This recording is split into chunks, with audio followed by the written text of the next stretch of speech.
أعوذ بالله من الشيطان الرجيم بسم الله الرحمن الرحيم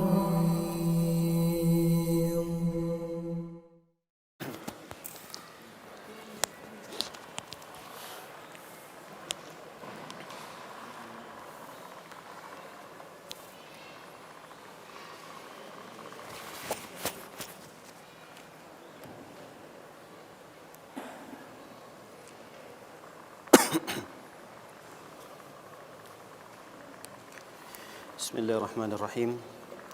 Assalamualaikum warahmatullahi wabarakatuh.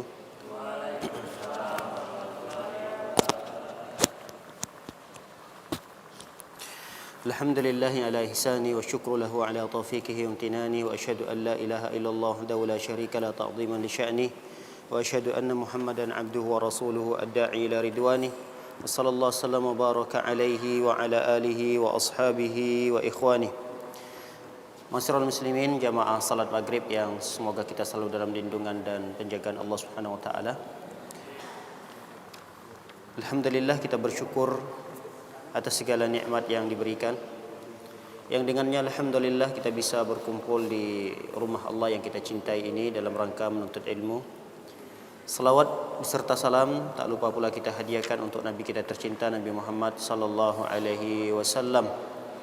Semoga kita termasuk umat beliau yang mendapatkan syafaahnya kelak pada hari kiamat. Para hadirin dan hadirat yang dimuliakan oleh Allah Subhanahu wa taala, kita lanjutkan kajian kita pada pembahasan kitab Ar-Rahiqul Makhtum yang menjelaskan tentang sejarah Nabi kita tercinta, Nabi Muhammad sallallahu alaihi wasallam. Pada pertemuan yang lalu kita telah mengisahkan tentang detik-detik kelahiran beliau dan kejadian-kejadian yang terjadi di saat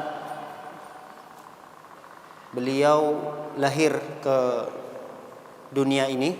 Kita sudah jelaskan fenomena apa yang terjadi, dan kita akan melanjutkan setelah beliau dilahirkan, lalu kemudian disusui oleh ibu susunya selama seminggu, disusui oleh ibunya, lalu kemudian disusui oleh ibu susunya yang pertama yang bernama Suwaibah. Suwaibah ini mantan dari budaknya Abu Lahab. Mantan dari budaknya Abu Lahab, namanya Suwaibah. Dan tidak lama disusui oleh Suwaibah ini, tidak lama. Kemudian disusui oleh ibu susunya yang kedua yang bernama Halimah. Halimah As-Sa'diyah. Sa'diyah ini adalah suku, salah satu suku yang ada di Arab Badui. Suku Sa'ad. Suku Sa'ad. Jadi kalau dia disebahkan kepada perempuan menjadi Sa'diyah. Baik, para hadirin dan hadirat berkah oleh Allah Subhanahu wa taala, ada sedikit kisah yang menarik terjadi pada keluarga Sa'diyah ini, keluarga Halimah. Jadi Halimah punya suami namanya Al-Haris bin Abdul Izzah. Al-Haris bin Abdul Izzah. Suatu ketika rombongan yang dari suku Sa'ad ini adanya di pelosok, ya, jauh dari kota. Suku Sa'ad ini kebiasaannya mereka untuk penghidupan mereka sehari-hari, kerjaan mereka itu menawarkan jasa. Di antara jasa yang ditawarkan oleh suku Sa'ad ini adalah menyusui anak-anak yang baru lahir dari kota. Ini kebiasaan daripada, atau mata pencaharian lah. Mata pencaharian dari suku Sa'ad ini diantaranya adalah ibu-ibu yang baru melahirkan. Itu biasanya mereka datang ke kota. Di antara kota yang mereka tuju adalah Mekah. Dan itu bukan satu dua rombongan. Jadi dalam satu rombongan itu ada kadang 10 sampai 20 keluarga beserta dengan suami dan anak kecil yang masih digendong oleh mereka. Itu bisa kita bayangkan perjalanan dari suku Sa'ad itu menuju Mekah, itu perjalanan yang luar biasa melelahkan. Yang terjadi pada ibu susunya Halimah ini dan suaminya Al-Haris, ketika mereka berangkat dari suku Sa'ad, dari kampung halaman mereka, berangkat menuju Mekah, ternyata kendaraan yang mereka gunakan ini adalah kendaraan yang tidak layak untuk dipakai. Kuda, yang kudanya udah kurus. Dalam riwayat yang lain, kendaraan yang digunakan itu adalah himar, keledai. Keledai yang kurus, yang tidak mungkin dikendarai oleh 2 orang. Ya, harus 1 orang. Kadang 1 orang pun gak sanggup keledai ini untuk memikul beban itu. Akhirnya mereka berjalanlah berdua. Nah, perbekalan yang disiapkan oleh Halimah ini dari suku Sa'ad menuju Mekah, perbekalannya pun gak banyak. Perbekalannya sedikit. Karena perbekalan yang sedikit yang mereka bawa untuk menuju Mekah, otomatis berkuranglah asinya Halimah tadi. Karena gak ada makanan. Asi, susu ibu itu berpengaruh sekali dengan makanan. Nah, ketika si Halimah ini berangkat dari Sa'ad menuju Mekah, mulai asinya berkurang, otomatis anaknya sendiri yang masih merah ketika itu kelaparan, menangis-nangis di perjalanan. Sepanjang perjalanan anaknya nangis kelaparan sampai nanti ke kota Mekah. Ditambah lagi si Halimah ini dengan suaminya telat. Teman-teman yang satu rombongan udah nyampe duluan ke Makkah. Udah beberapa hari mereka di sana. Halimah dan suaminya telat karena memang kendaraannya nggak layak pakai. Di perjalanan orang sudah sampai kemana, udah 100 km, dia masih 50 km perjalanan. Karena nggak mendukung, kendaraannya nggak mendukung. Nah, ketika rombongan mereka ini terlebih dahulu sampai di Mekah, mereka sudah menawarkan, siapa di antara anak-anaknya yang ingin disusui oleh kami. Masing-masing mereka mendapatkan. Si keluarga fulan mendapatkan anak orang kaya, si keluarga ini mendapatkan orang kaya ini, orang kaya ini, orang kaya ini, terus. Dan Nabi Muhammad SAW ketika itu sudah ditawarkan, ada enggak yang mau menyusui Nabi Muhammad ini? Rombongan yang sudah sampai tadi nggak ada yang mau nerima. Kenapa? Karena Nabi Muhammad SAW lahir dalam kondisi yatim. Orang akan berpikir, pakai apa mau gaji kami nanti? Sudah yatim, kemudian dilahirkan dalam kondisi miskin. Orang berpikir panjang kalau mau mengasuh untuk menyusui Muhammad ini, siapa yang akan membiayai? Siapa yang akan menanggungnya? Jangan-jangan nanti cuma modal gratis doang. Akhirnya Nabi Muhammad SAW gak ada satupun yang mau mengangkatnya sebagai anak untuk disusui. Gak ada. Rombongan yang pertama tadi yang sudah sampai terlebih dahulu, karena masing-masing mereka sudah mendapatkan anak untuk diasuh, untuk disusui, mereka pulanglah ke Sa'ad tadi. Ketika rombongan ini mau pulang, baru si Halimah dan suaminya nyampe. Bayangkan, orang udah dapat semua nih anak-anaknya yang mau disusui, tinggal pulang berangkat. Si Halimah dengan suaminya beserta anak yang masih kecil baru nyampe di Mekah. Otomatis habis, gak ada lagi anak yang mau disusui. Udah ditawarin sana, tawarin sini, tawarin sana, tawarin sana. Termasuk yang ditawarin itu adalah Muhammad. Ada nih 1 orang lagi bayi yang belum ada ibu susunya. Siapa dia? Muhammad. Bagaimana latar belakang keluarganya? Diceritakanlah Muhammad itu begini. Mulai berpikir panjang si Halimah. Aduh, jangan dulu deh. Saya cari yang lain dulu. Akhirnya Nabi Muhammad ketika itu masih bayi sekali, umur 2 minggu, belum sampai 2 minggu. Halimah akhirnya jual mahal dulu lah, cari dulu yang lain. Barangkali ada anak dari orang kaya yang baru lahir, ini jelas nanti upahnya jelas berapa, mungkin akan dibayar di awal. Kalau Muhammad dalam kondisi miskin, yatim, akhirnya mutar-mutar dulu si Halimah dengan suaminya. Karena udah nggak dapat, kata suaminya, yaudahlah kita pulang yuk. Kata Halimah, jangan dulu, jangan sampai kita gagal loh. Kita pulang dalam kondisi tidak membawa seorang pun yang kita asuh. Malu nanti, kita malu. Lalu kemudian diingat-ingat lagi, oh iya ada satu anak yang Muhammad itu, tapi dalam kondisi yatim, miskin. Gimana? Mau nggak kita ambil saja? Musyawarah mereka, suami dengan istri, kata suaminya, ya udahlah, kita terima sajalah tawaran itu.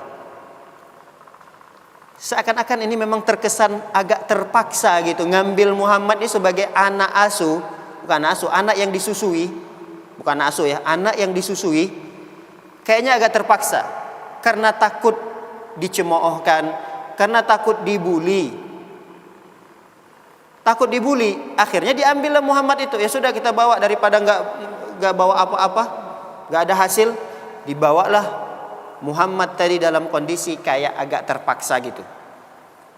Lihat apa yang terjadi pertama sekali ketika Nabi Muhammad SAW digendong oleh Halimah, mulai dibawa menuju perjalanan. Yang tadinya anak kandungnya yang sering nangis mulu karena kelaparan, asinya kosong. Asi ibunya kosong, nangis terus, gak pernah kenyang nih saudara sesusuannya. Ketika Nabi Muhammad SAW digendong oleh Halimah, kemudian mau disusui Muhammad itu, tiba-tiba subhanallah, air asinya banyak sampai kenyang Nabi Muhammad SAW. Setelah kenyang Nabi Muhammad SAW, kemudian Nabi Muhammad diletakkan sebentar. Anaknya tadi, saudara sesusuan, anak kandungnya tadi, dicoba untuk disusui oleh ibunya. Tiba-tiba anaknya pun minum dari ASI, dari susu ibunya, begitu kenyang. Dijelaskan dalam riwayat itu, tidak pernah, kata ibunya mengatakan, tidak pernah anakku merasa sekenyang ini. Dari sejak dia lahir sampai sekarang dia nyusui, belum pernah dia sekenyang ini. Anaknya setelah menyusui itu tidak menangis lagi, jarang nangis. Kalau tadi nangis mulu kerjaannya, setelah disusui oleh ibunya, setelah menyusui Nabi Muhammad, disusui anaknya, nah anaknya itu udah jarang, mulai jarang menangis karena mulai kenyang. Itu peristiwa yang pertama yang luar biasa terjadi pada keluarga Halimah. Yang kedua, peristiwa yang kedua yang terjadi, ini keberkahan dari Nabi Muhammad SAW. Kendaraan yang tadinya yang lemah, yang gak kuat untuk bawa orang, yang jalannya udah gak kuat tuh kendaraan, kurang makan kendaraannya, udah kurus, kurang makan. Lalu kemudian kendaraannya itu tiba-tiba berjalan kencang, cepat dan kuat untuk dikendarai. Saking cepatnya kendaraan itu bisa menyusul rombongan tadi. Bayangkan, rombongan yang lebih awal berangkat pulang, lebih awal pulang ke suku Sa'ad, itu kan sudah jauh perjalanannya. Mereka baru nyampe. Nah, tiba-tiba rombongan Halimah dengan suaminya tadi yang bawa Muhammad tadi nyusul mereka, kaget. Loh, kok udah nyampe? Kok udah bareng sama kami nih? Mereka kaget. Kendaraan yang kamu gunakan kendaraan kan biasa-biasa aja. Bukannya ketika kau pergi tadi kamu telat ya? Kok bisa pulangnya bareng sama kita, nyampenya sama? Lalu kemudian dalam perjalanan kan mereka tidak hanya bawa kendaraan. Kadang mereka dalam perjalanan bawa domba. Domba itu kadang susunya mereka buat untuk minum. Kadang kalau mereka sudah darurat sekali nggak ada yang mau dimakan, itu dipotong dombanya. Ada domba yang dibawa ketika itu, ya domba kurus. Nggak mungkin tuh domba ada susunya. Ternyata di perjalanan pun domba itu tiba-tiba ada susunya. Sehingga susunya itu dikonsumsi oleh suami dan istrinya, Halimah dan suaminya Al-Haris tadi mengkonsumsi susu yang dari domba itu sampai mereka pun kenyang. Bayangkan, suatu keajaiban yang luar biasa terjadi tatkala di awal-awal Nabi Muhammad sallallahu alaihi wasallam digendong, dibawa dari perjalanan Mekah menuju suku Sa'ad. Tidak sampai di situ keberkahan yang didapatkan oleh keluarga Halimah. Termasuk keberkahan yang dirasakan oleh keluarga Halimah di sini adalah mereka memiliki hewan ternak. Namanya di padang pasir kan susah cari rumput. Harus dikembala, pengembalanya pun jauh. Nah, keluarga si Halimah ini mengembala hewan ternaknya nggak jauh-jauh. Tapi pulang itu hewan ternak kenyang. Selain kenyang, menghasilkan susu yang begitu banyak. Di mana orang-orang pada mengeluh, tetangga-tetangganya pada mengeluh. Hewan ternak kami kok nggak kenyang-kenyang. Hewan ternak kami kok nggak bisa menghasilkan susu. Kalaupun menghasilkan susu cuma sedikit. Bahkan mereka, tetangga-tetangganya kurang nggak cukup itu ASI dari hewan ternaknya untuk mereka konsumsi, keluarga mereka, apalagi untuk dijual. Untuk dikonsumsi sendiri aja nggak cukup. Memang di masa itu dijelaskan di sini ajdab itu kemarau. Sudahlah padang pasir yang jarang hujan, ditambah lagi musim kemarau. Mati rumput-rumput, mau makan apa? Hewan ternak itu. Nah, lihat. Keluarga Halimah lagi-lagi diberikan kelebihan, kemuliaan oleh Allah Subhanahu wa taala karena keberkahan Nabi Muhammad sallallahu alaihi wasallam. Tiba-tiba hewan ternaknya pulang dalam kondisi kenyang dan menghasilkan susu yang begitu banyak. Dan susu itu tidak hanya diminum oleh keluarganya, bahkan si Halimah memberikannya kepada tetangga-tetangga sekitar. Keberkahan itu dirasakan oleh satu kampung. Satu kampung merasakan keberkahan itu. Tidak hanya Halimah. Lalu kemudian di mana bumi saat itu kering kerontang karena musim kemarau, gak ada tanaman yang bisa hidup. Ketika Nabi Muhammad SAW ada di tengah-tengah mereka di kampung itu, tiba-tiba bumi itu menjadi subur. Tidak hanya pada keluarga, bukan hanya di kebunnya Halimah, tapi kebun semua orang yang ada di saat itu tiba-tiba menjadi subur, penghasilan buminya tambah banyak. Ini yang dirasakan oleh Halimah dan keluarganya beserta orang yang ada di kampung tersebut. Nah, singkat cerita, berjalanlah 2 tahun. 2 tahun sudah berlalu masa yang begitu berkah yang dirasakan oleh keluarga Halimah ini. Berjalan 2 tahun, habis kontraknya, karena kontrak menyusui itu cuma 2 tahun. Habis, kembalikan lagi ke ibunya. Setelah habis masa kontraknya 2 tahun, Muhammad itu dibawa lagi ke kota, ke Mekah, mau diserahkan kepada ibunya, Aminah. Ketika mau diserahkan, karena Halimah ini begitu sayang sekali kepada Muhammad ini, pada Nabi kita tercinta, lalu kemudian Halimah minta kepada ibunya untuk diperpanjang lagi kontraknya. Oh, dengan berbagai macam cara lah. Alasan-alasan yang dimukakan oleh Halimah. Tambahlah lagi 2 tahun lagi kontraknya. Kasihan Muhammad ini udah mulai tumbuh kembang, bagus perkembangannya. Kalau di kampung itu lebih aman dan seterusnya. Berbagai macam cara. Alasan-alasan yang dibukakan oleh Halimah kepada Aminah, ibu kandung Nabi Muhammad sallallahu alaihi wasallam, agar Muhammad ini diserahkan lagi, tambah kontraknya 2 tahun lagi. Ditambah kontraknya 2 tahun lagi. Nah, akhirnya ibunda Nabi Muhammad sallallahu alaihi wasallam karena diberikan alasan-alasan yang menggiurkan dan itu masuk akal sekali, lalu kemudian diserahkan lagi. Ya sudah, lanjutkanlah 2 tahun lagi. Akhirnya Nabi Muhammad SAW diasuh 2 tahun lagi, tambah kontraknya 2 tahun. Nah, ada satu peristiwa yang menjadikan keluarga Halimah ini ketakutan luar biasa. Apa itu peristiwa yang menakutkan yang terjadi pada Nabi Muhammad SAW sehingga Halimah nggak mau nambah kontrak lagi? Udah, kita kembalikan saja ke orang tuanya, karena mereka takut menanggung risiko. Ada yang tahu peristiwa apa yang terjadi?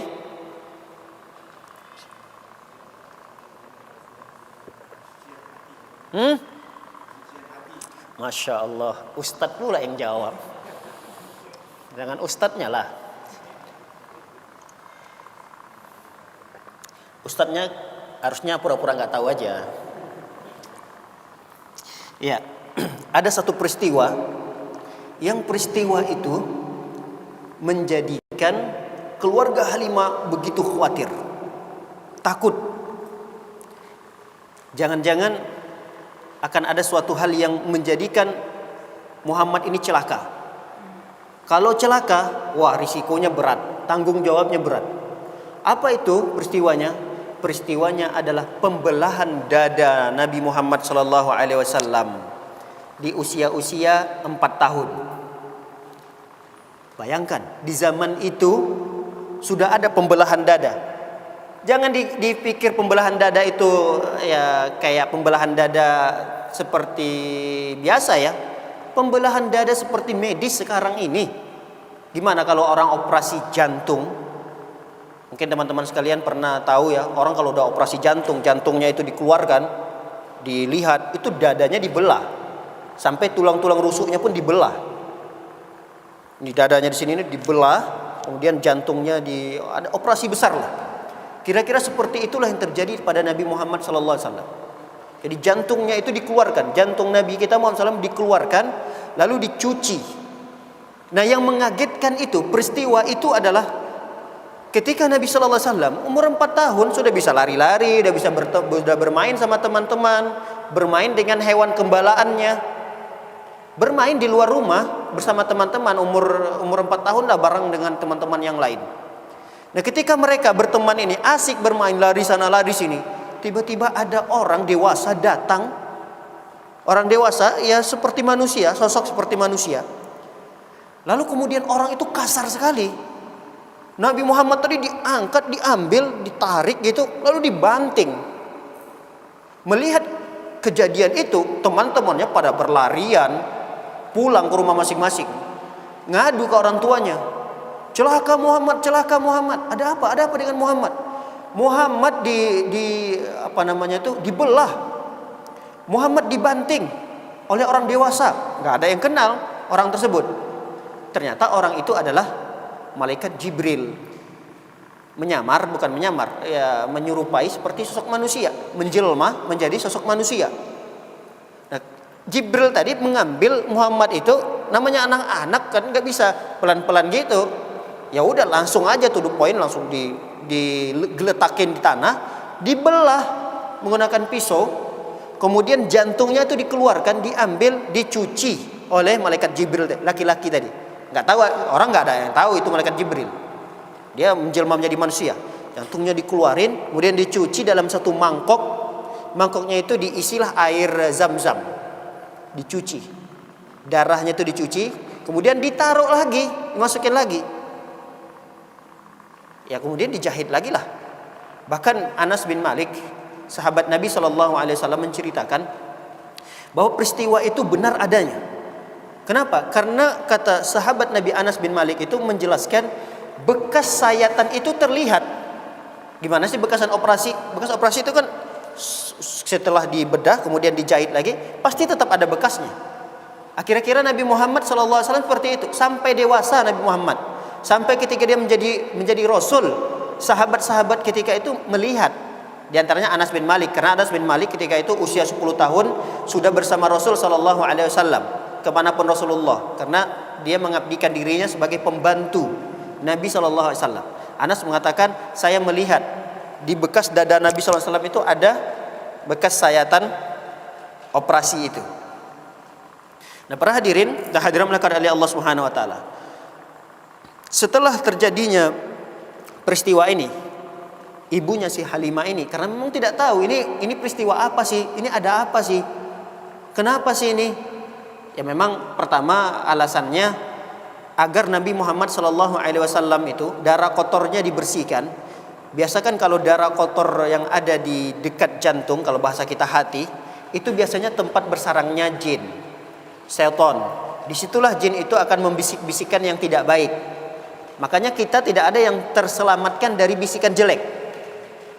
Ada aja bisikan-bisikan buruk. Kadang nyuruhin inilah, itu kan dari hati kita, dari jantung itu. Lalu nanti diperintahkan ke tangan. Ketika hati ini memerintahkan tangan nyuri ini tangan.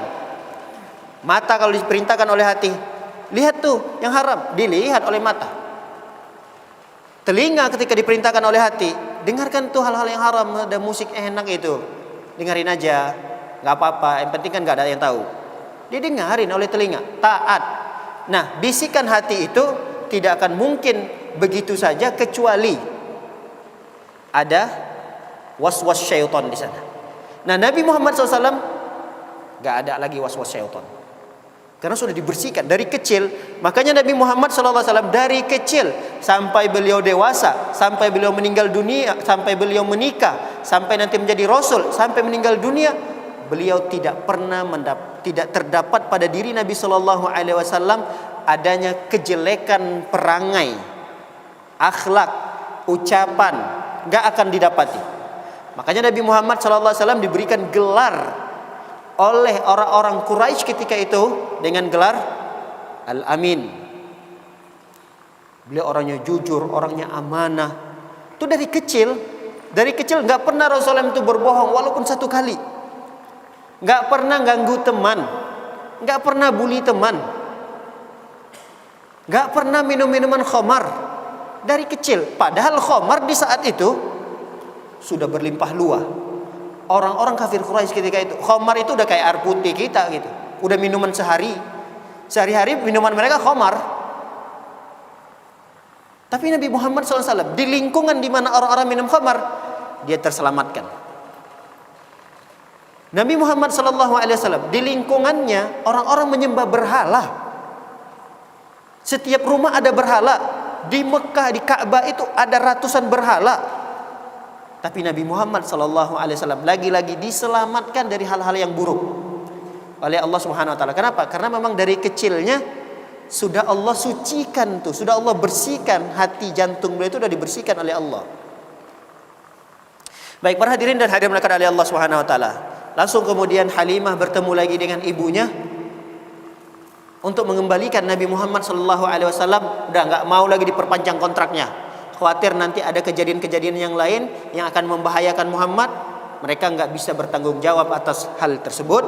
Lalu sudahlah, kami serahkan lagi kepada ibunda tercintanya, yaitu Aminah. Para hadirin dan hadirat oleh Allah Subhanahu Wa Taala. Di usia 4 tahun berarti tahun kelima nih, Nabi Muhammad SAW bersama ibunya. Di tahun ke-6, ibu tercintanya Aminah mengajak Nabi Muhammad SAW beserta ketika itu pembantunya Ummu Aiman pergi untuk berziarah ke kuburan ayahandanya. Siapa ayah Nabi Muhammad? Abdullah. Berziarah karena ayahnya ini meninggal ketika itu baru pulang dari Syam, meninggalnya di Madinah. Di sana itu namanya Yasrib. Dari Mekah ke Madinah ini kan 500 kilo jauh. Di usia Rasul sallallahu alaihi wasallam yang ke-6, ingat. Usia ke berapa nih? Ke-6. Berarti udah 2 tahun nih bersama ibunya. Pergilah Nabi Muhammad sallallahu alaihi wasallam bersama ibunya, bersama pembantunya Ummu Aiman untuk berziarah ke makam ayahnya dekat dengan Madinah, Yasrib ketika itu. Sesampainya di sana, menuju mau pulang ke Mekah, Aminah ini jatuh sakit. Ketika sakit di perjalanan, semakin parah. Beda kalau di zaman kita kan, kalau sakit mungkin akan cepat diselamatkan, cepat tertolong. Kenapa? Karena rumah sakit banyak. Di zaman itu bisa kita bayangkan, orang kalau udah tiba-tiba sakit di tengah jalan, banyak di zaman itu memang banyak orang meninggal itu di perjalanan. Seperti ayah Nabi Muhammad SAW Abdullah juga meninggal di perjalanan. Ibunya juga sama. Ketika itu karena sakit tambah parah meninggallah ibu Nabi Muhammad SAW. Lalu kemudian dikuburkanlah di Al-Abwa namanya. Al-Abwa itu satu tempat persis berada di antara Mekah dan Madinah. Di mana? Antara Mekah dan Madinah. Berarti di sini. Ini Al-Abwa. Kuburan ayahnya tercinta tadi, Abdullah, itu adanya di Madinah. Sudah sampai di Madinah ziarah, menuju pulang. Udah mulai sakit, tambah parah, meninggallah di Al-Abwa itu. Lalu kemudian ibunda tercinta Nabi Muhammad sallallahu alaihi wasallam dikuburkan di Al-Abwa. Setelah meninggal ibu tercinta, hak asuh pindah kepada kakeknya. Siapa kakeknya? Abdul Muttalib. Pindah hak asuh kepada Abdul Muttalib. Masuklah usia Nabi Muhammad SAW yang ke-7. Tahun yang ke-7. Tahun ke-7 Nabi Muhammad SAW diperlakukan luar biasa istimewanya oleh kakeknya. Kakeknya sangat cinta, sangat sayang sekali pada cucunya ini. Padahal kakeknya itu udah banyak cucunya, tapi cucu yang paling beliau cintai adalah Muhammad ini. Saking cinta dan saking sayangnya dia dengan cucunya ini, cucunya dibiarin aja duduk di tempat orang lain gak berani duduk tempat itu. Ada singgasana khusus Abdul Muttalib ini, singgasana khusus kayak kursi khusus. Itu biasanya nanti keluarganya, anak-anaknya, cucu-cucunya duduk itu di sekitar kursi tersebut. Jadi tempat itu gak akan ada yang berani yang duduk di situ. Jangankan cucunya, anak kandungnya aja gak berani duduk di tempat Abdul Muttalib itu. Tapi Nabi Muhammad SAW ketika usia 7 tahun itu, Nabi Muhammad duduk di situ. Nah, karena kursi itu bukan kursi sembarangan, paman-pamannya tadi melarang Muhammad, jangan dekati kursi itu, jangan duduk di situ. Dilihat oleh kakeknya Abdul Muttalib, biarkan. Itu cucu tercinta. Itu menunjukkan bahwa Abdul Muttalib sangat cinta, sangat sayang kepada Nabi Muhammad SAW. Tapi kalau cucu-cucu yang lain, wah, nggak boleh. Anaknya mencoba untuk duduk situ, nggak boleh, nggak ada yang berani. Tapi Nabi Muhammad SAW diistimewakan oleh kakeknya. Tapi kasih sayang yang luar biasa yang dirasakan oleh Nabi Muhammad dari kakeknya juga tidak bertahan lama. Di usia beliau yang ke-8 tahun, berarti 2 tahun doang bersama kakeknya. Di usia ke-8 tahun kakeknya pun meninggal dunia. Lalu kemudian hak asuh berpindah kepada pamannya. Siapa pamannya yang mengasuh Nabi Muhammad SAW? Abu Thalib. Abu Thalib pun memperlakukan Muhammad ini dalam keistimewaan yang luar biasa. Bahkan keistimewaan yang diberikan oleh pamannya ini kepada ponakan Muhammad ini lebih daripada anak sendiri, anak kandung sendiri. Bayangkan. Kayaknya gak ada deh orang yang lebih mengistimewakan anak asuhnya, walaupun itu keponakan kandung, itu lebih diistimewakan dari anak kandung, anak yang berasal dari rahim istrinya, dari maninya, anak kandung lah. Gak ada orang yang perlakukan keponakan kandung itu lebih dia cintai daripada anaknya. Tapi Nabi Muhammad SAW diperlakukan oleh pamannya sedemikian. Sampai-sampai dalam kondisi Nabi Muhammad SAW pun tahu diri lah, karena dia anak asuh, udah usia 8 tahun. Kemudian dia malu-malu pertama sekali diajak oleh pamannya untuk ke rumah. Karena Abu Thalib juga punya banyak anak. Abu Thalib juga punya banyak anak. Dan kondisi Abu Thalib ekonominya tidak baik. Ekonominya tidak sebagus paman-paman Nabi Muhammad yang lain, Abu Lahab dan yang lainnya. Abu Thalib ini termasuk seorang tokoh ya. Dia memang tokoh terpandang di tengah-tengah masyarakat, tapi ekonominya disempitkan oleh Allah Subhanahu wa taala. Bisa dikatakan miskin lah. Makan seadanya. Nah, Nabi Muhammad SAW tahu diri, dia minggir pas lagi jam makan, waktunya makan. Anak-anaknya Abu Thalib ngumpul, mereka rebut-rebutan makanan. Nabi Muhammad SAW mojok sendiri. Dipanggil oleh pamannya, sini Muhammad, sini Muhammad. Nabi Muhammad malu-malu untuk datang berkumpul, ikut makan di sana. Tapi Abu Thalib melihat ketaudirian Nabi Muhammad SAW menambah Abu Thalib ini begitu cinta dan sayangnya kepada ponakannya. Diistimewakan lagi. Dibuatlah tempat makanan khusus. Makanan khusus itu dikhususkan untuk Nabi Muhammad SAW. Disisihkan secara khusus untuk Nabi Muhammad SAW. Begitu terus kasih sayang luar biasa yang dirasakan oleh Nabi Muhammad SAW di usia 9 tahun, 10 tahun, 11 tahun dan seterusnya. Nabi Muhammad SAW karena melihat pamannya dalam kondisi ekonominya tidak baik, Nabi Muhammad pun menolong, membantu pamannya ini. Apa pekerjaan yang dibantu oleh Nabi Muhammad SAW? Dalam riwayat diceritakan Nabi Muhammad SAW mengembala usia 10 tahun, 11 tahun, 12 tahun. Nabi Muhammad SAW ngambil upah. Tahu ngambil upah? Ada tetangga Abu Thalib yang punya banyak hewan ternak. Itu dikembala, dibawa, digiring ke padang pasir, nanti sore-sore pulang lagi. Kadang tidak pulang, kadang nginapnya mereka di padang pasir, bawa kemah sendiri, bawa tenda sendiri. Itu yang dilakukan oleh Nabi Muhammad SAW. Ambil upah, gaji dari mengembalanya nanti itu untuk membantu pamannya. Artinya Nabi Muhammad SAW tidak menampung tangan begitu aja minta pamannya, minta enggak. Nabi Muhammad SAW sudah mandiri dari sejak kecil. Beliau membantu kegiatan-kegiatan, pekerjaan-pekerjaan yang bisa membantu ekonomi pamannya tersebut. Baik para hadirin dan hadirat dimuliakan oleh Allah Subhanahu wa taala. Ada suatu kejadian juga terjadi di zaman di mana Nabi Muhammad SAW di bawah asuhan pamannya Abu Thalib ini. Nabi Muhammad SAW di zaman itu mengalami penceklik. Kalau nggak hujan-hujan itu apa namanya? Kemarau ya.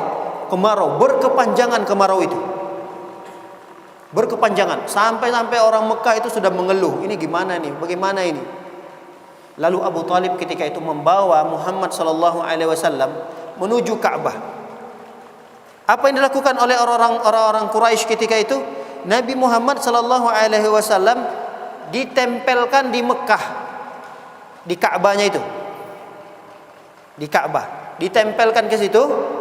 Disuruh Nabi Muhammad SAW berdoa, meminta kepada Allah Subhanahu Wa Taala agar diturunkan hujan. Ketika itu tiba-tiba langsung turun hujan. Subhanallah, luar biasa.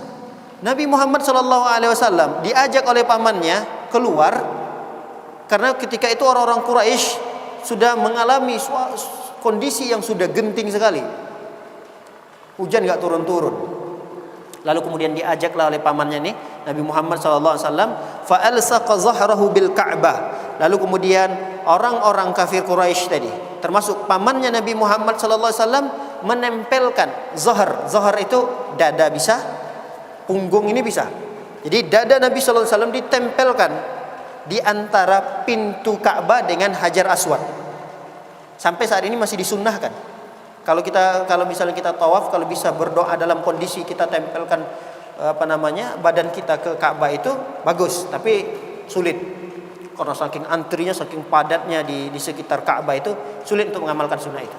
Dan itu pernah dilakukan oleh Abu Thalib. Nabi Muhammad ini ditempelkan di situ, minta berdoa pada Allah Subhanahu Wa Taala. Seketika itu hujan pun diturunkan oleh Allah Subhanahu Wa Taala. Ini kejadian yang luar biasa pada Nabi Muhammad SAW yang dicatat oleh sejarah. Baik, ada satu kejadian lainnya lagi yang juga ketika itu beliau di bawah asuhan Abu Thalib. Nah, karena Nabi Muhammad SAW melihat upah dari mengembala itu enggak terlalu banyak, ya berapa sih orang bisa menggaji dari upah mengembala itu? Nabi Muhammad akhirnya mencari pekerjaan lain. Apa pekerjaan yang dilakukan oleh Nabi Muhammad SAW selain mengembala? Dicatat oleh sejarah, yaitu Nabi Muhammad SAW berdagang. Mulailah Nabi SAW belajar nih berdagang di usia ketika itu 12 tahun. Usia berapa tahun? 12 tahun. Ingat, usia 12 tahun Nabi SAW sudah mulai belajar berdagang, berjualan. Dan jualannya itu jangan dibayangkan jualan buka toko di rumah atau pergi dari rumah ke toko cuma 1 kilo 2 kilo, enggak. Zaman dulu orang kalau namanya berdagang itu bepergian dari kota ke kota, dari satu kota ke kota.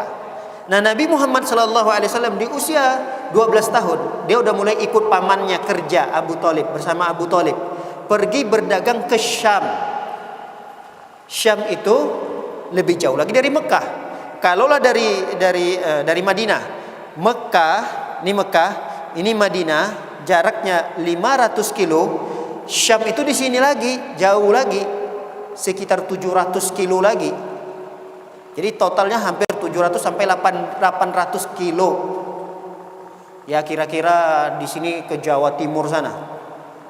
Kalau ke Semeru bisa sampai 900-800 kilo. Jauh perjalanan itu. Dan bisa berbulan-bulan lamanya perjalanan itu. Nah, Nabi Muhammad SAW ketika diajak, pertama sekali diajak oleh pamannya ini, ya sudah wahai Muhammad, ayolah kita ikut berdagang saja. Berdagang di sini bukan berdagang punya sendiri ya, kerja sebagai pegawai. Dagangan orang lain dibawa untuk dijualkan. Jadi bukan dagangan pamannya, bukan. Pamannya juga kerja sama orang lain. Nah, Nabi Muhammad SAW di usia 12 tahun dibawa oleh pamannya menuju Syam. Tapi di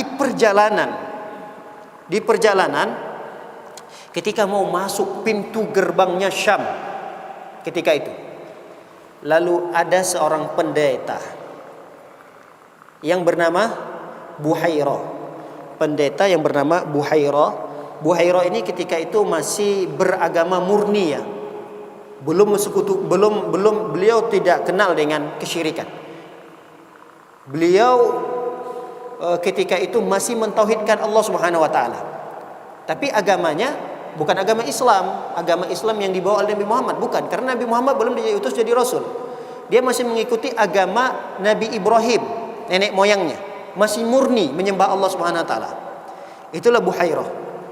Nah, ketika Buhairah sudah mendapatkan tanda-tanda di mana Allah Subhanahu wa taala akan mengutus rasul terakhir, Buhairah ini sengaja setiap rombongan yang datang dari Mekah itu dicegat oleh Buhairah ini di pintu gerbangnya. Setiap ada rombongan, kalian dari mana? Dari Madinah, masuk. Kalian dari mana? Dari Mekah. Nah, kalau dari Mekah dicegat oleh Buhairah. Ditanya, diinterogasi oleh Buhairah, dilihat anak-anak atau yang sudah dewasa, tidak ada tanda-tanda kenabian yang ada di rombongan itu, disuruh masuk oleh Buhairah. Lalu suatu ketika masuklah rombongan Abu Thalib. Dan di situ tentu ada seorang pemuda yang usia 12 tahun tadi, dan sudah terlihat oleh Buhairah dari jauh, ini rombongan ada sosok Rasul terakhir di sana. Mulailah terlihat tanda-tanda itu. Buhairah mengistimewakan rombongan ini. Bagaimana pengistimewaan yang dilakukan oleh Buhairah? Rombongan ini diajak oleh Buhairah, dijamu oleh Abu Hurairah, nginap di tempat Abu Hurairah, luar biasa. Jamuan yang diberikan oleh Buhairah, bukan Abu Hurairah, Buhairah kepada Abu Thalib.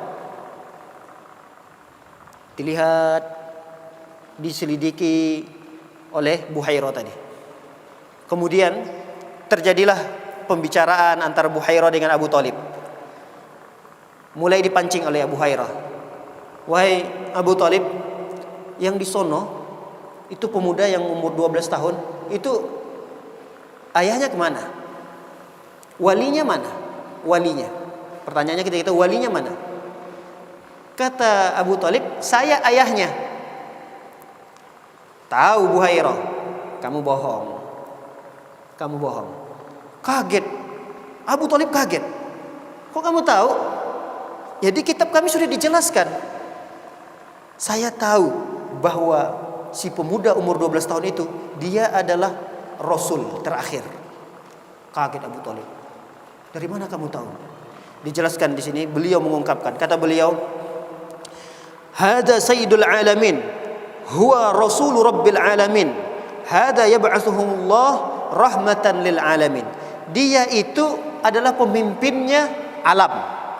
alam jagat ini. Dia itu adalah utusan Allah. Dia adalah utusan yang Allah utus menjadi rahmat, kasih sayang bagi seluruh alam. Dari mana kamu tahu, kata Abu Talib? Dia mengatakan, innakum hina ashraftum minal aqabah lam yabqa hajarun wala syajarun illa kharra sajidan wala yasjudan illa linabiyyin. Kata beliau mengatakan, sesungguhnya ketika kalian tadi berjalan dari Aqabah di sekitaran Madinah, Mekah, itu sudah terlihat, kata beliau. Sudah terlihat tidak ada satupun batu, tidak ada satupun pepohonan kecuali batu dan pohon itu hormat tunduk kepada laki-laki yang usia 12 tahun itu. Wala yasjudan, dan batu serta pepohonan ini tidak akan tunduk patuh sujud kepada seseorang kecuali kepada Nabi. Dan itu dijelaskan di dalam kitab kami, kata beliau. Jadi Buhairah ini sudah tahu sekali tanda-tanda kenabian itu. Bahkan Buhairah yakinkan lagi kepada Abu Talib ini. Beliau katakan, apa kata beliau? Saya akan yakinkan lagi kepada anda, wahai Abu Talib, bahwa dia adalah sosok Rasul terakhir. Karena ada dalam kitab kami disebutkan tanda Nabi itu ada kayak di pundak, bukan pundak, di punggung beliau itu bahasanya khudruf. Khudruf itu kalau kita bahasa Indonesia kan kayak daging tumbuh. Kayak daging tumbuh nempel di pundak, di punggung sebelah kanan beliau ini. Kan Buhairah nggak tahu. Orang Buhairah baru pertama jumpa kok sosok yang umur 12 tahun itu. Dia ingin meyakinkan kepada Abu Talib ini seorang Rasul. Kalau nggak percaya, nih di kitab kami menjelaskan bahwa ada tanda itu di pundak, di punggungnya Muhammad itu. Daging tumbuh sini, jangan anggap nanti kalau ada orang daging tumbuhnya di sini dia tandanya Rasul ya, bukan. Memang ini ada penjelasan dalam kitab yang diyakini oleh Buhairah. Buhairah ketika itu masih meyakini agama Nasrani yang masih murni, ya kitabnya Injil. Dalam kitab Injil dijelaskan, dalam kitab Taurat dijelaskan tentang sosok Nabi Muhammad SAW. Tanda-tandanya sudah lengkap, jelas. Bahkan orang-orang kafir ketika itu yang masih mengimani kitab yang turun murni dari Allah, mereka itu betul-betul mengenal Nabi Muhammad lebih daripada mengenal anak mereka. Ya'rifunahu kama ya'rifuna abna'ahu. Orang-orang Yahudi itu kenal betul dengan sosok Nabi Muhammad. Bahkan pengenalan mereka terhadap Nabi Muhammad lebih kenal daripada dengan anak-anak mereka. Gak ada kan orang tua lupa sama anaknya. Kamu tahu siapa namamu? Gak mungkin. Pasti orang tua kenal sekali. Ini anak saya pertama, kedua, ketiga, keempat, kelima. Kenal orang tua. Tapi orang-orang Yahudi itu lebih kenal dengan sosok Muhammad daripada anak-anaknya. Itulah yang terjadi pada Buhairah. Makanya Buhairah menasihati, udah jangan lanjutkan perjalanan. Suruh Muhammad pulang lagi. Kalau dilanjutkan perjalanan ini, saya khawatir Muhammad akan dibunuh oleh orang-orang Yahudi dan orang-orang Romawi. Karena sosok Muhammad itu akan dikejar-kejar. Dia akan dibunuh. Jangan lanjutkan, jangan ke Syam. Suruh Muhammad pulang lagi ke Mekah. Baik, kita dengarkan dulu azan, nanti kita akan lanjutkan sedikit. Silakan azan dulu.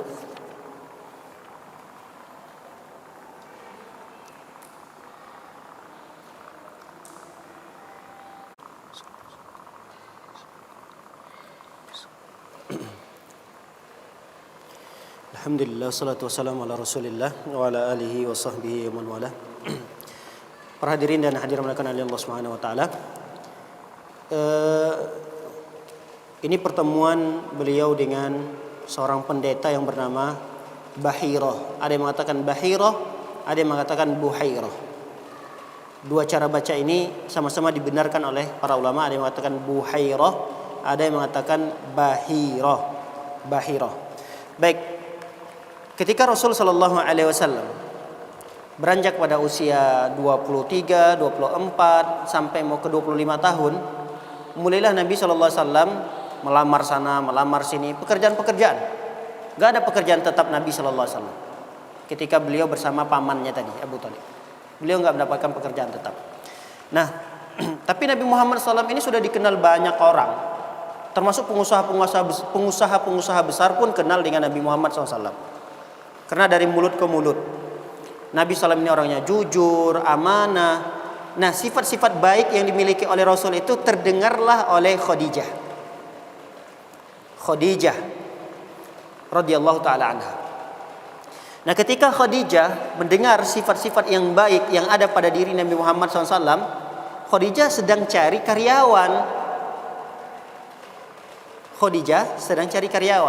Dapat nih karyawan yang diidam-idamkan, karena memang Khadijah ini punya usaha dagang yang dagangannya itu barang-barang mahal.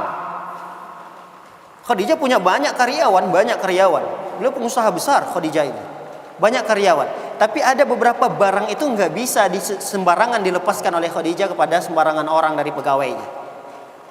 Nah, barang itu nanti akan diamanahkan kepada Nabi Muhammad SAW untuk dijualkan. Lalu direkrutlah Muhammad ini sebagai pegawainya Khadijah, bekerja dengan Khadijah.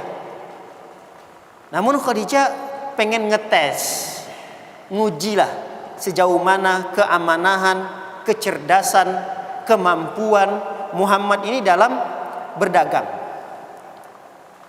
Nah, Muhammad dilepaskan begitu saja, lalu didampingi oleh satu orang senior, namanya Maisarah. Siapa namanya? Maisarah. Ingat nih nama-namanya. Ini nanti ada ujiannya nanti nih. Kalau enggak bisa naik kelas nanti. Baik, siapa namanya tadi? Maisarah. Didampingi oleh Maisarah di saat Nabi berdagang. Tapi Khadijah berpesan kepada Maisarah, jangan sekali-kali ikut campur dalam hal yang sudah diputuskan oleh Muhammad. Kamu seakan-akan orang baru juga. Kalau Maisarah ini udah orang kepercayaan Khadijah loh. Tapi Khadijah ada mewanti-wanti, Maisarah, biarkan apa yang dilakukan Muhammad, biarkan saja. Silakan Muhammad bertindak sesukanya. Lalu Maisarah ini bukan perempuan ya. Jangan mengira Nabi Muhammad SAW di usia 24-25 tahun sudah berdampingan bersama-sama dengan perempuan Maisarah. Jangan dikira Maisarah ini perempuan, karena ada mengira bahwa Maisarah ini perempuan. Maisarah itu laki-laki. Itu harus pahami. Maisarah itu laki-laki. Kalau kita di Indonesia, Maisarah itu perempuan.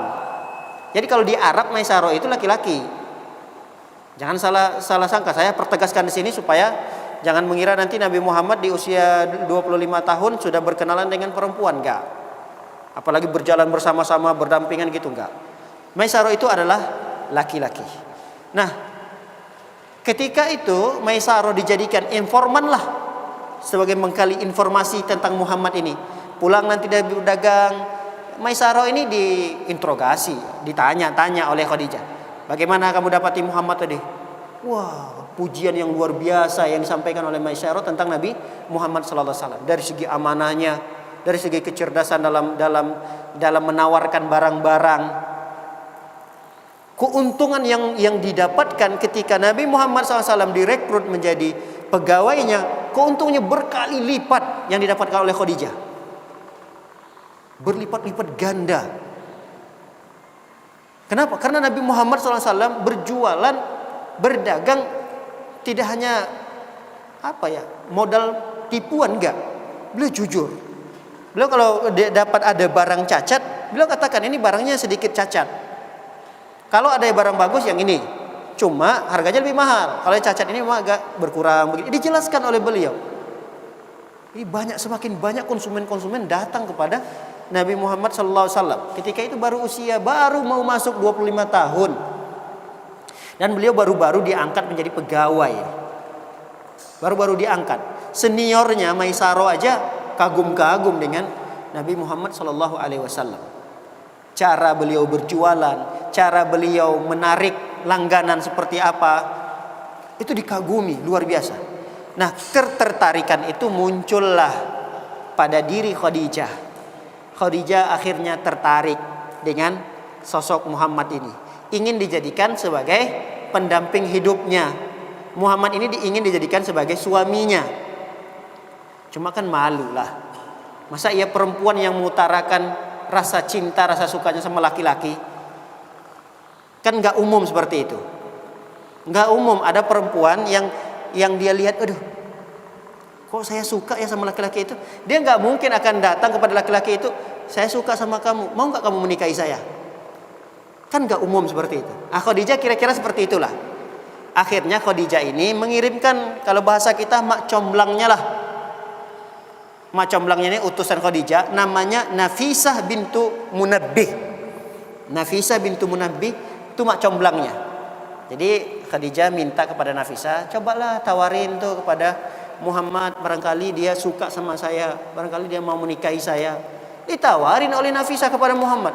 Nabi Muhammad SAW ketika itu juga tertarik dan menerima Khadijah sebagai calon istrinya. Lihat, para hadirin dan hadirat dimuliakan oleh Allah Subhanahu wa taala. Khadijah, jangan anggap beliau ini perempuan biasa ya. Dari segi harta sudah kita jelaskan. Dari segi kecantikan, beliau ini luar biasa. Khadijah ini wanita yang luar biasa kecantikannya. Tidak hanya 1, 2, 3 orang yang sudah mencoba melamar beliau. Beliau ini kan janda kaya. Bahkan beliau sebelumnya sudah menikah 2 kali. Jadi Nabi Muhammad inilah suami yang ketiganya. Jangan anggap Khadijah ini janda yang tidak laku. Khadijah sengaja berpuluh-puluhan laki-laki datang untuk melamar Khadijah, ditolak sama Khadijah. Nggak butuh lagi Khadijah dengan laki-laki. Tapi dengan sosok Nabi Muhammad, beliau tertarik ya. Bahkan beliau yang pertama sekali mengutarakan rasa suka cintanya kepada Muhammad itu. Cuma nggak berani beliau ungkapkan. Malu. Ditawarkanlah kepada tadi macomblangnya. Lalu macomblangnya tawarkan kepada Muhammad. Nabi Muhammad SAW pun terima. Nabi Muhammad juga tertarik dan suka kepada Khadijah. Akhirnya Nabi Muhammad SAW dengan kesopan santunannya, dia nggak datang begitu saja. Kita kan bahasanya, wah Nabi Muhammad gentleman, nggak gentleman misalnya, nggak laki-laki, nggak langsung ke Khadijah, nggak. Bentuk penghormatan Nabi Muhammad SAW kepada keluarga Khadijah, beliau datangkan paman-pamannya untuk melamar Khadijah radhiyallahu taala anha. Paman-pamannya datang, Hamzah, Abbas, Abu Thalib, Abu Lahab ketika itu. Paman-pamannya datang untuk melamar Khadijah. Jadi jangan kira yang melamar adalah Khadijah, enggak. Karena ada orang yang terbalik.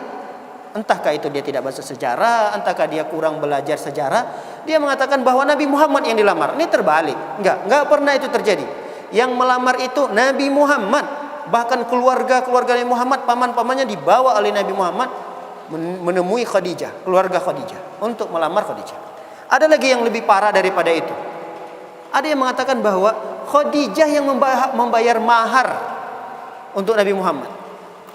Mana ada catatan sejarah yang menjelaskan seperti itu?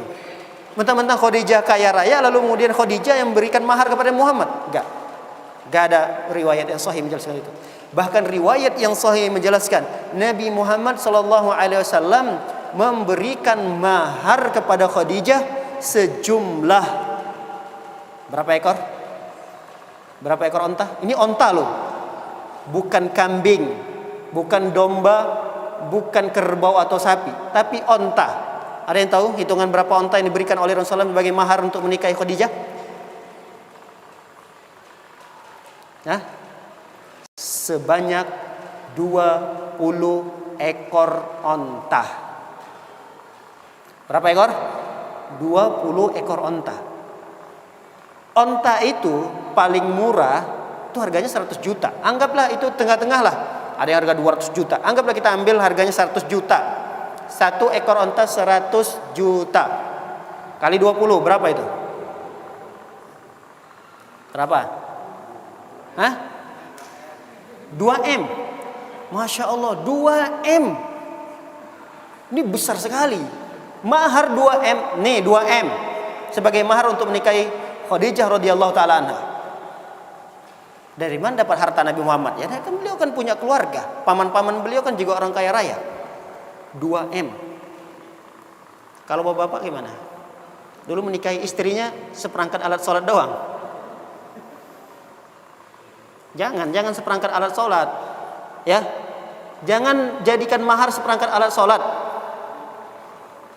Uang yang bisa dimanfaatkan, entahkah itu sekian juta, tidak ada masalah. Tapi dia dalam bentuk benda yang bisa dimanfaatkan oleh calon istri kita. Perangkat alat sholat apa perangkat alat sholat? Perangkat alat sholat ya bisa dimanfaatkan tapi tidak dalam jangka waktu yang lama. Tidak pun pakai perangkat alat sholat pun dia bisa tetap sholat. Tapi itu tidak juga terlarang, tidak terlarang. Kadang kan ada dengan mahar 5 juta rupiah ditambah seperangkat alat sholat dibayar tunai, tidak ada masalah. Tapi kalau seperangkat alat sholat sebaiknya jangan. Ada lagi orang maharnya apa? Maharnya saya terima nikah fulana binti fulan dengan hafalan surah Ar-Rahman. Apa hafalan bisa jadi mahar? Zaman Nabi ada. Zaman Nabi itu bukan hafalannya yang jadi mahar, tapi jasa suami. Nanti kalau sudah menjadi istrinya, ajarkan itu istrinya baca Quran dan hafalan Al-Quran. Itu di zaman Nabi. Jadi jasa yang jadi maharnya itulah jasa. Jasa itu nanti akan dia berikan kepada istrinya. Apa jasanya? Ajarkan istrinya cara baca Quran, ajarkan istrinya cara menghafalkan Al-Quran. Itu boleh jadi mahar. Tapi kalau hafalan, jadi hafalannya membaca surah Ar-Rahman, dibacalah Ar-Rahman, Allamal Quran, menjadi mahar? Enggak bisa itu jadi mahar. Lihat Nabi SAW tidak tanggung-tanggung mahar beliau 20 ekor onta. Jadi jangan mengira bahwa Nabi Muhammad SAW dilamar, Nabi Muhammad SAW yang diberikan mahar oleh Khadijah. Enggak ada sejarah yang menjelaskan itu. Sehingga kita dapatkan sebagian suku, sebagian kaum muslimin ada untuk membenarkan adat istiadat mereka. Ada di satu daerah, ada satu suku yang membayar mahar itu perempuan.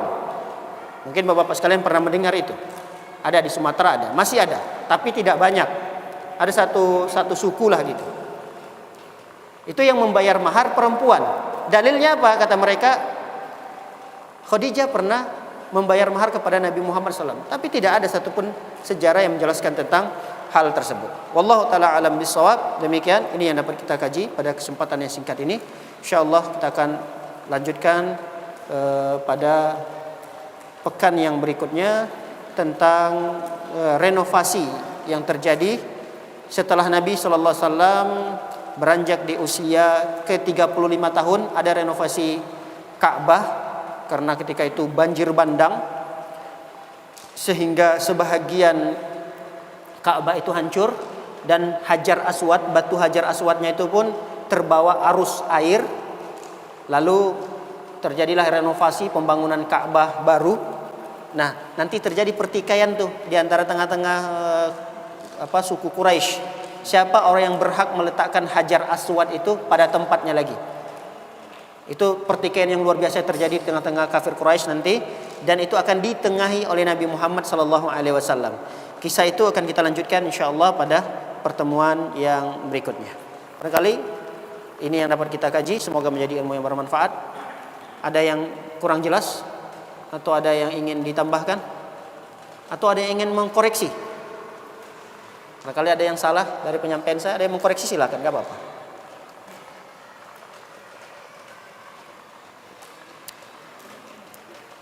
Tidak ada yang dikoreksi? Mau koreksi?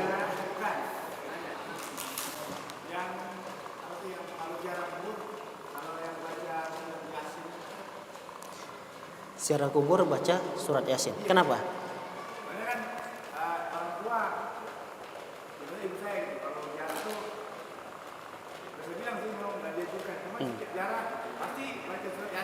Masya Allah.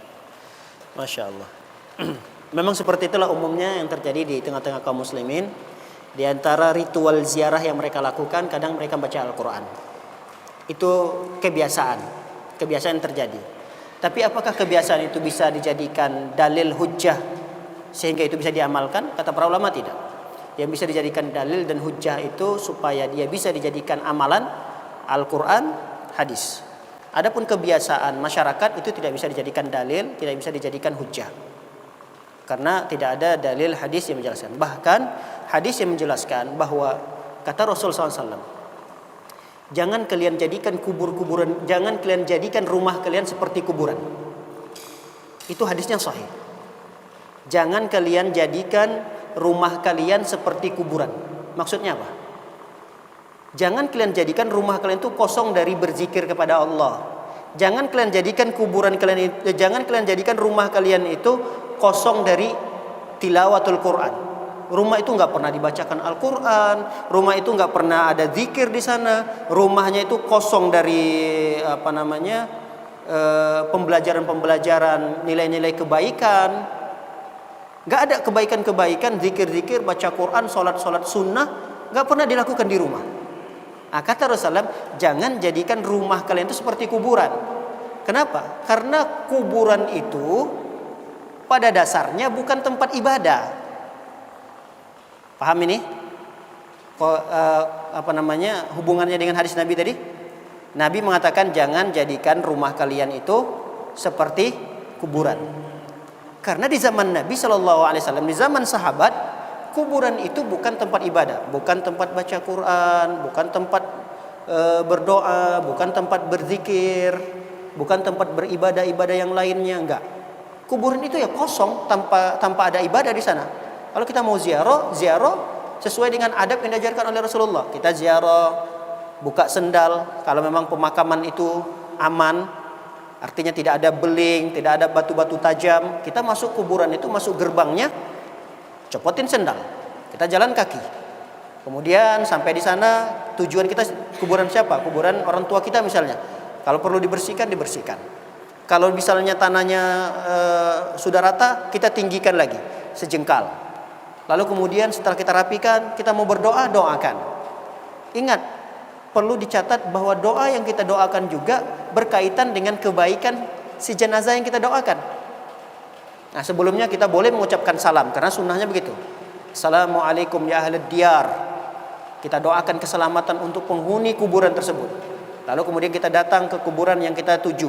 Kita bersihkan, kita rapikan, lalu kita berdoa di sana. Nah, doanya adalah doa yang keterkaitan. Apa doa yang terkait dengan yang meninggal? Misalnya keampunan, kita doakan agar diampuni, agar dirahmati, agar terima amal solehnya. Jangan doa-doa yang tidak terkait di sana dibaca. Apa doanya? Doa agar diberikan kemudahan untuk bayar hutang. Itu kan nggak ada terkait. Doa agar minta dimudahkan dapat jodoh. Nggak ada kaitannya. Doa agar diberikan anak keturunan, dibacalah Rabbana hablana min azwajina wa zurriyatina qurrata a'yun. Ini kan doa untuk diberikan pasangan dan anak keturunan yang menyejukkan pandangan. Itu doa jangan dibaca di situ. Artinya kuburan itu ya sesuai dengan apa yang dicontohkan Rasul aja lah. Nggak usah ditambah-tambah. Apalagi ditambah sebagai tempat ibadah, jangan. Tempat ibadah itu cukup masjid. Kalau mau berdoa di masjid atau di rumah bisa dijadikan tempat ibadah, berdoa di sana, baca Quran di rumah. Dianjurkan baca Quran di rumah. Bahkan dilarang oleh Rasulullah SAW, jangan jadikan rumah kalian seperti kuburan, kosong, sunyi dari beribadah. Sekarang dibalik sama sebagian saudara-saudara kita, malah kuburan dijadikan tempat ibadah, rumah kosong dari tempat ibadah. Rumah jarang dibacakan Yasin, jarang dibacakan Al-Baqarah, jarang dibacakan Al-Kahfi. Tapi kalau di pemakaman, kubur wali ini, kubur syekh ini, kubur kiai ini, kubur ini dijadikan ada tempat tenda gitu bagus, difasilitasi untuk beribadah di sana, kadang sholat di sana. Enggak boleh kita melakukan ritual-ritual ibadah di kuburan. Baik, wallahu taala alam bisawab. Kecuali ibadah-ibadah yang dicontohkan oleh Rasul ya, seperti berdoa tadi boleh. Berdoa boleh, tapi itu pun hanya untuk kebaikan orang yang sudah meninggal dunia saja. Wallahu taala alam bisawab. Wa sallallahu nabiyana Muhammadin wa ala alihi washabbihi wasallam ajma'in. Subhanakallahumma bihamdika asyhadu an la ilaha illa anta astaghfiruka wa atubu ilaik. Assalamualaikum warahmatullahi wabarakatuh.